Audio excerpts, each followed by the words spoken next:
Hare Krishna. Welcome to your channel the way of law. इस video में हम लोग टेम्पररी इंजंक्शन के बारे में पढ़ेंगे जो कि ऑर्डर 39 में दे रखा है। सबसे पहले हम लोग इंजंक्शन का मतलब समझते हैं। इंजंक्शन मतलब ये होता है, ये कोर्ट का एक तरीके से ऑर्डर रहता है। किसी पार्टी को कोई काम करने के लिए रोक लगा रही है या फिर किसी पार्टी से कोई काम करने के लिए कंपेल कर रही है। जैसे एक एग्जाम्पल देती हूँ, मैंने आपको अपनी प्रॉपर्टी किराए पे दे रखी है, ठीक। मैंने आपको एक खाली लैंड किराए पे दे रखा है और अब आप क्या करते हो, उस पर अपना घर बनाने लग जाते हो, ठीक है, स्ट्रक्चर बनाने लग जाते हो। तो ऐसे सिचुएशन में ऑब्वियसली मैं कोर्ट जाऊंगी, मैंने मना किया, आप मेरी बात सुन नहीं रहे। कोर्ट में मैं गई तो कोर्ट आपके अगेंस्ट ऑर्डर पास करेगी कि ये जो आप स्ट्रक्चर बना रहे हो, बिल्डिंग बना रहे हो, इस काम को यहीं पे रोक दो। तो कोर्ट के इस ऑर्डर को हम लोग इंजंक्शन कहेंगे। आई होप अब थोड़ा सा समझ आ गया होगा इंजंक्शन है क्या। It is very easy concept, I think आपको पता भी होगा पहले। Any how let's continue. अब इंजंक्शन लेना ना कोर्ट से, वो किसी तरीके का राइट नहीं है आपका। जैसे मान लो मैं अभी कोर्ट में गई तो मैं कोर्ट को कंपेल नहीं कर सकती कि आप जो है आपके अगेंस्ट ऐसा ऑर्डर पास किया जाए, नहीं। ये तो कोर्ट के ऊपर है, ठीक है, कोर्ट के डिस्क्रिप्शन पे डिपेंड करता है। अगर कोर्ट को लगता है कि जस्टिस ये मांग कर रही है, इंजंक्शन ग्रांट करना मांग कर रही है, तो कोर्ट जो है वो इंजंक्शन इशू करेगा। कोर्ट को ऐसा लगता है कि जस्टिस के हित में नहीं है इंजंक्शन ग्रांट करना, तो कोर्ट जो है इंजंक्शन ग्रांट नहीं करेगी। ये जो टेम्पररी इंजंक्शन है ना, जो हम लोग पढ़ेंगे, वो मेनली तब पास किया जाता है ना अभी कोर्ट का ऑर्डर आया नहीं रहता। अब ऐसे सिचुएशन रहते हैं, जैसे अब मान लो कोई सूट होता है, उसे डिसाइड होने में कितना टाइम लग जाएगा। जैसे मैंने अभी आपके अगेंस्ट केस फाइल किया, आप जैसे मेरी ज़मीन है वो आप छोड़ ही नहीं रहे हैं, मैंने आपको खाली लैंड दिया है ना, और अब आप क्या कर रहे हैं, उस पर घर भी बना रहे हैं। तो अब ये जो मैं कोर्ट में मैंने सूट फाइल किया, तो ऐसा थोड़ी है कि झटपट डिसीजन आ जाएगा, नहीं। उतने में तो आप पता नहीं कितने फ्लोर्स का आप बिल्डिंग बना लोगे, राइट। तो इसी चीज़ को रोकने के लिए कोर्ट क्या करती है, सूट के बीच में ही अभी प्रोसीडिंग चल रही है, उसी बीच क्या करती है कोर्ट जो है इंजंक्शन इशू कर देती है, इंजंक्शन ग्रांट कर देती है, जिससे कि जो प्लेंटिफ है या कोई भी प्लेंटिफ या डिफेंडेंट जो पार्टी है उसका इंटरेस्ट बचा रह सके। तो मेरा इंटरेस्ट जो है वो बचा रह सके। वरना कल को अगर मान लो आप अपनी बिल्डिंग बना देते हैं और होता है फैसला, हाँ, आता है 6-7 साल बाद, तो अब मैं वो फैसले का करूँगी ही क्या। ऐसा थोड़ी है कि आपकी बहुत मुश्किल हो जाएगा मेरे फैसलों को एग्जीक्यूट कराना, मतलब मेरे को अपनी प्रॉपर्टी वापस लेने में काफ़ी मुश्किलें आएंगी, राइट, अगर आप उस पर अपनी बिल्डिंग बना लेते हैं तो। इंजंक्शन होते कितने तरीके के मैं काफ़ी शॉर्ट में बताऊंगी, क्योंकि सीपीसी में हमारे सिर्फ और सिर्फ टेम्पररी इंजंक्शन के बारे में बताया गया है। लेकिन ये भी जानना ज़रूरी है, एग्ज़ाम में पूछा जाता है कि इंजंक्शन होते कितने तरीके के हैं। तो सबसे पहले हम लोग बात करते हैं टेम्पररी इंजंक्शन की। टेम्पररी इंजंक्शन जो कि हमारा एकदम मेन है, जिसके बारे में हमें पूरी वीडियो होने वाली है, ये इंजंक्शन सिर्फ और सिर्फ कुछ स्पेसिफाइड टाइम पीरियड के लिए रहता है। कोर्ट बोल देगी कि ये जो है इंजंक्शन सिर्फ और सिर्फ इतने टाइम के लिए ही वैलिड रहेगा। अभी जो मैंने आपको एग्जाम्पल दिया था, आप यही मतलब स्ट्रिक्ट रूल लगा के मत बैठ जाना कि इंजंक्शन जो है सिर्फ इसीलिए इशू होता है, नहीं। ऐसे बहुत से सिचुएशंस हो सकते हैं, मैंने बस आपको एक इंस्टेंस बताया, ठीक है। और ज़्यादातर ऐसा होता है कि जो इंजंक्शन प्रोसीडिंग के दौरान इशू किया जाता है वो सिर्फ और सिर्फ तभी तक वैलिड रहता है जब तक सूट का फाइनल फैसला नहीं आ जाता। जब फाइनली डिसाइड हो जाएगा तब तो कोर्ट के ऑर्डर के अकॉर्डिंग चीज़ें होंगी ना। तो टेम्पररी इंजंक्शन सिर्फ और सिर्फ तभी तक वैलिड है जब तक कोर्ट जो है उस मैटर को फाइनली डिसाइड नहीं कर लेती। अगला है परपीचुअल, या फिर जिसे हम लोग परमानेंट इंजंक्शन कहते हैं। ये इस वाले इंजंक्शन को कोर्ट ऐसे ही आसानी से नहीं पास कर देती है। इस इंजंक्शन को पास करने के लिए कोर्ट क्या करती है, मतलब बोलते हैं ना कि case is decided on the basis of merits, मतलब दोनों पार्टी को सुनेगी कोर्ट, ठीक है, एकदम क्लोजली, एकदम ध्यान से स्क्रूटनाइज करेगी हर एक पॉइंट्स को, हर एक एविडेंस को, हर एक डॉक्यूमेंट को। उसे देखने के बाद ये इंजंक्शन पास करते हैं। और ये जो इंजंक्शन पास होता है ये जो रहता है परमानेंट रहता है, ठीक है। जैसे टेम्पररी वाला तो कुछ समय के लिए था, लेकिन ये हमेशा ही वैलिड रहता है, फॉर एवर के लिए वैलिड हो जाता है। अगला है प्रिवेंटिव इंजंक्शन। ये क्या होता है, किसी तरीके का काम करने के लिए प्रोहिबिट कर रही होती है, उस तरीके का इंजंक्शन होता है। जैसे मैंने अभी आपको एग्जांपल दिया जहाँ पे कोर्ट ने आपके अगेंस्ट इंजंक्शन इशू किया था, कैसा था, आपको बिल्डिंग बनाने से रोक रही थी। अगला है मैंडेटरी इंजंक्शन। यहाँ पे कोर्ट आपको कुछ काम करने के लिए मतलब जो है कंपेल कर रही है। जैसे मान लो कोई मेरा लैंड है, ठीक है, उस पर आपने 2 वॉल्स बना लिए, तो कोर्ट आपको ये कंपेल करेगी कि ये जो है अपने 2 वॉल्स से गिरवा दो, ठीक है। क्यों? क्योंकि वो तो लैंड मेरा है। अगला है एड इंटरिम इंजंक्शन। देखो जब भी नॉर्मली क्या होता है कि इंजंक्शन का एप्लीकेशन आता है तो कोर्ट क्या करेगी, दोनों पार्टी को मौका देगी, दोनों पार्टी अपना अपना से रखेंगे, उसके हिसाब से जो होता है इंजंक्शन ग्रांट किया जाता है या तो इंजंक्शन रिफ्यूज़ कर दिया जाएगा। लेकिन एड इंटरिम इंजंक्शन में कोर्ट क्या करती है, दूसरी पार्टी को मौका ही नहीं देती बोलने का, या फिर दूसरी पार्टी को बताती ही नहीं है और इंजंक्शन पास कर देती है। अब ऐसा बहुत ही रेयर केस में ही किया जाता है जहाँ पे कोर्ट को बहुत अर्जेंट नीड फील होती है। और ये जो इंजंक्शन है, एड इंटरिम इंजंक्शन, ये सिर्फ और सिर्फ तभी तक वैलिड रहता है जब तक वो जो एप्लीकेशन है इंजंक्शन का पूरा डिसाइड नहीं हो जाता। ठीक है, अब जब डिसाइड हो गया तो उसके बाद इसकी कोई वैलिडिटी नहीं रहेगी। इंजंक्शन का एप्लीकेशन जो है ऐसा ज़रूरी थोड़ी है कि मतलब कुछ मिनट्स में, कुछ आवर्स में डिसाइड हो जाएगा, क्या पता टाइम लग जाए। तो इस वजह से जो कोर्ट है अपने इस पावर को यूज़ कर सकती है। ये सब चीज़ें ना कोर्ट के डिस्क्रिशन के ऊपर डिपेंड करती है, ये ध्यान रखना, ये कोई राइट नहीं है। अगला है इंटरिम इंजंक्शन। तो इंटरिम इंजंक्शन कब ग्रांट किया जाता है, जब इंजंक्शन का जो एप्लीकेशन है पूरा डिस्पोज कर दिया जाता है, मतलब सही मायने से दोनों पार्टी को सुना जाता है, उसके अकॉर्डिंगली जब है इंजंक्शन ग्रांट किया जाता है तो उसे हम लोग बोलते हैं इंटरिम इंजंक्शन। इसके अलावा पॉजिटिव और नेगेटिव टाइप का भी इंजंक्शन होता है, अब हम उसे नहीं पढ़ेंगे। अब हम शुरू करते हैं जो हमारा मेन है, डेट इज टेम्पररी इंजंक्शन, जो कि हमारे सीपीसी में दिया हुआ है। बाकी ये जो चीज़ें हैं वो सब स्पेसिफिक रिलीफ एक्ट में दे रखा है बाकी इंजंक्शन के बारे में। तो टेम्पररी इंजंक्शन क्या होता है? टेम्पररी इंजंक्शन ये होता है कि अभी आपका कोर्ट में मैटर चल रहा है, लेकिन कुछ सिचुएशन ऐसी अराइज हो चुकी है कि कोर्ट को बीच में ही किसी तरीके का ऑर्डर पास करना होगा पार्टी के इंटरेस्ट को बचाने के लिए। जैसे मैंने अभी आपको एग्जांपल दिया था, तो पार्टी के इंटरेस्ट को बचाने के लिए कोर्ट सूट को पूरा डिसाइड करने से पहले ही किसी तरीके का ऑर्डर देती है, उसे हम लोग इंजंक्शन बोलते हैं।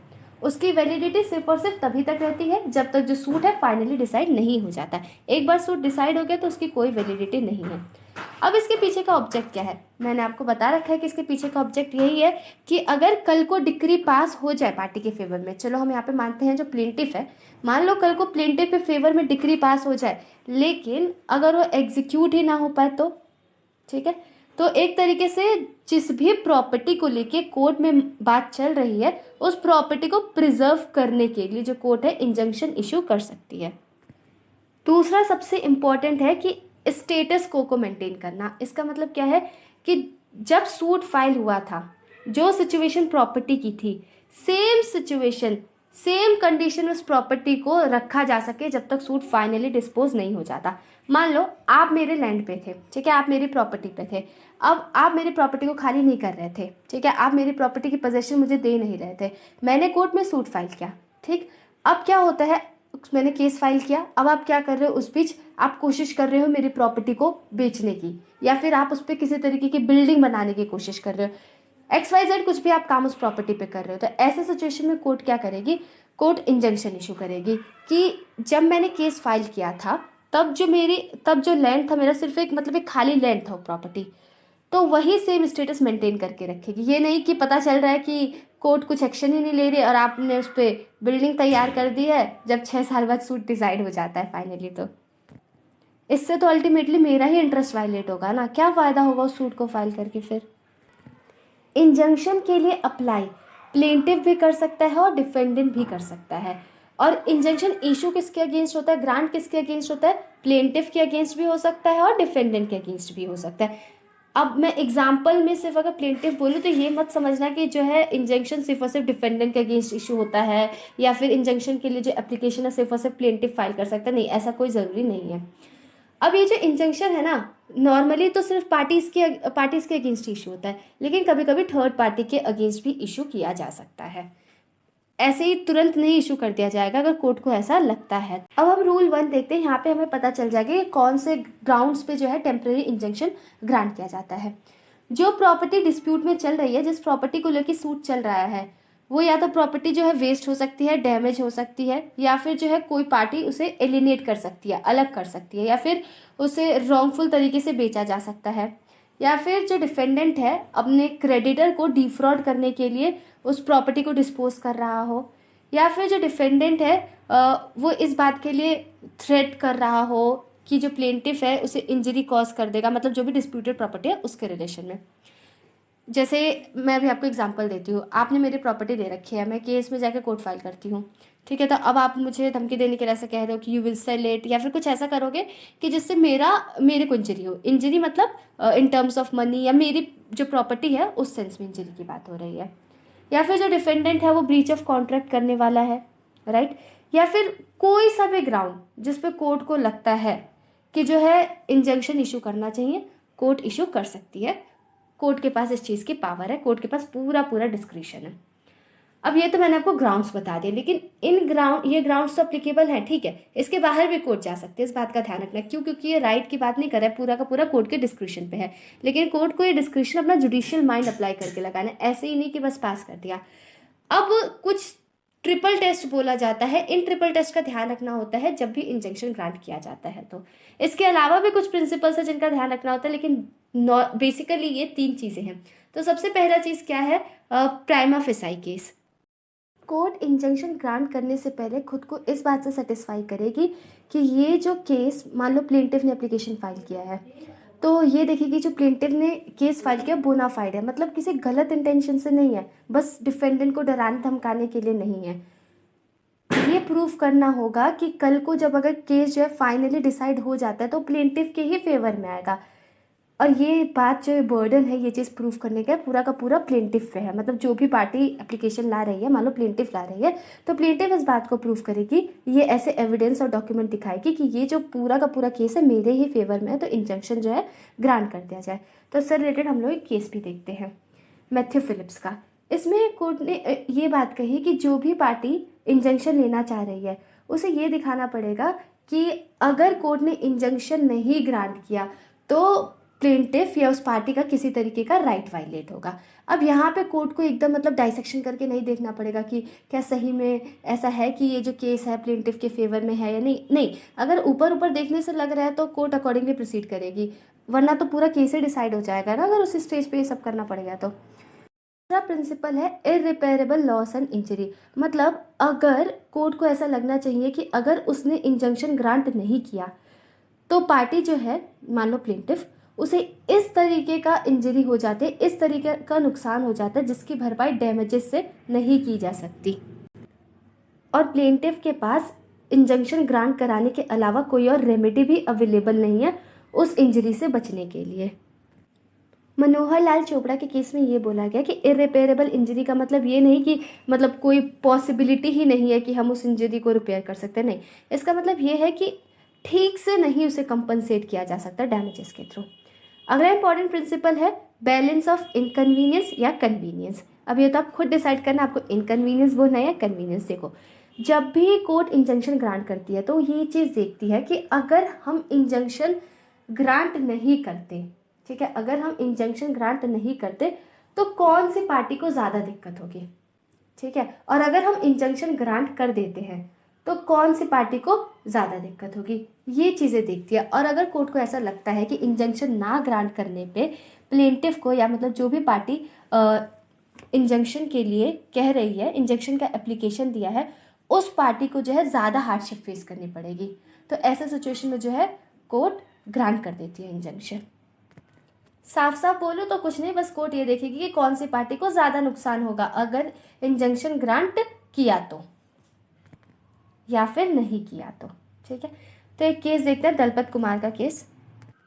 इस केस में कोर्ट ने यही कहा कि इंजंक्शन ग्रांट करते वक्त कोर्ट को जो है अपना जुडिशियल डिस्क्रिशन एक्सरसाइज करते हुए जुडिशियल माइंड लगाना पड़ेगा। ये देखना पड़ेगा कि जो है किसे ज़्यादा इंजरी होगी, है ना, और किसके फेवर में ज़्यादा रहेगा ये इंजंक्शन।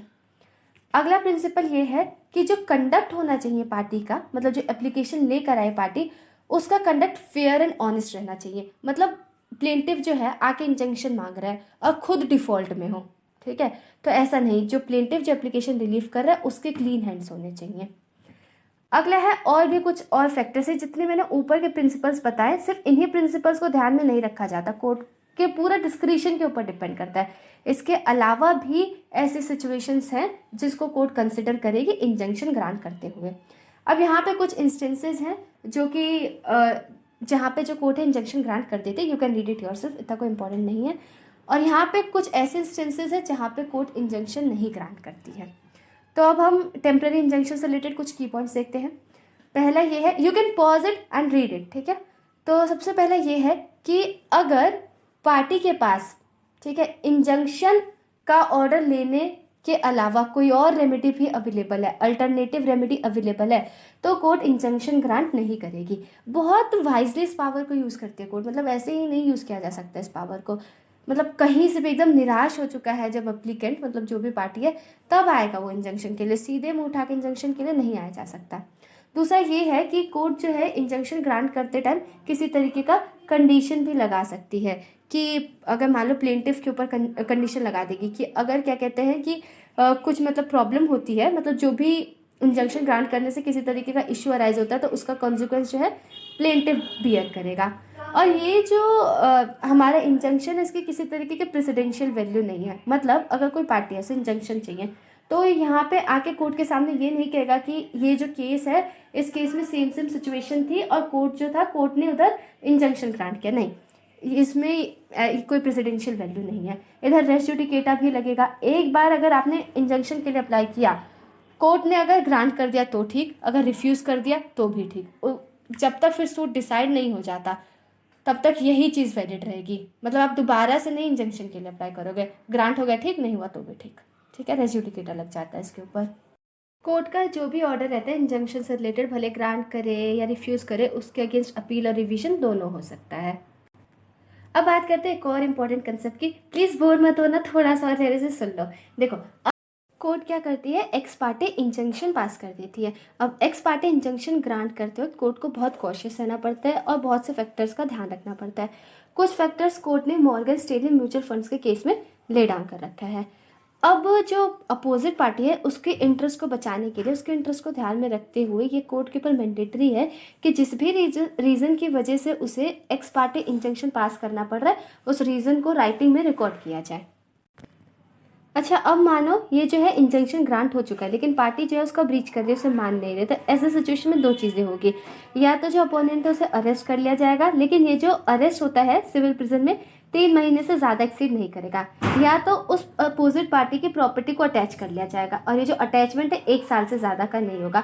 लेकिन अगर आप बोलोगे कि अगर 1 साल से ज़्यादा तक मतलब जो है ब्रीच कंटिन्यू रहा, तो ऐसा सिचुएशन में फिर क्या कोर्ट करेगी, प्रॉपर्टी को अटैच करके नहीं रखेगी, प्रॉपर्टी को बेच देगी, और जिस पार्टी का जो इंटरेस्ट है हार्म हो रहा है, उस पार्टी को वो बेच के जो भी पैसा आएगा उसके अकॉर्डिंगली कंपनसेट कर देगी, ठीक है।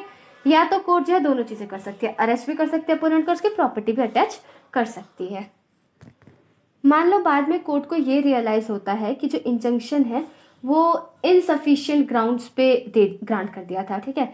मतलब जो है प्लेंटिफ मान लो बाद में उसके फेवर में सूट नहीं होता है, डिफेंडेंट के फेवर में आ जाता है, या फिर कोर्ट कैसे लगता है ऐसा कोई रीजनेबल ग्राउंड था ही नहीं कि हम मतलब इस पार्टी के अगेंस्ट जो इंजंक्शन ग्रांट करते। तो ऐसा सिचुएशन में कोर्ट क्या कहेगी दूसरी पार्टी से कि भाई इसे कंपनसेट करो, और जो कंपनसेशन होगा जिस हिसाब से इंजरी होगी उसके अकॉर्डिंग होगा, लेकिन 50,000 से ज़्यादा का नहीं होगा। So Hare Krishna, if this any doubt do mention the comment box, I try my best to help you.